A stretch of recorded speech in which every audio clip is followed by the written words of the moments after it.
Sunda itu bukan nama etnik, bukan suku atau ras. Sunda sama sekali tidak menunjuk pada wilayah kecil di bagian Pulau Jawa bagian barat atau Jawa Barat. Bukan menyoal tentang kerajaan Pajajaran zaman dahulu atau sekarang ya.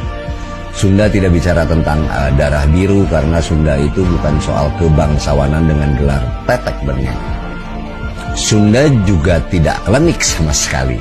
Bukanlah sebuah pola ritual sektarian sebab Sunda itu bukan perkara menyembah-nyembah barang pusaka atau batu menhir, dan jelas Sunda itu bukan agama.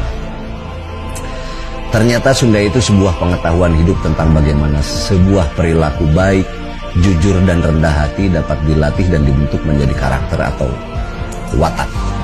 Bagaimana adab dan sopan santun wajib menjadi pola dasar hubungan antar manusia dengan manusia lainnya. Sunda adalah sebuah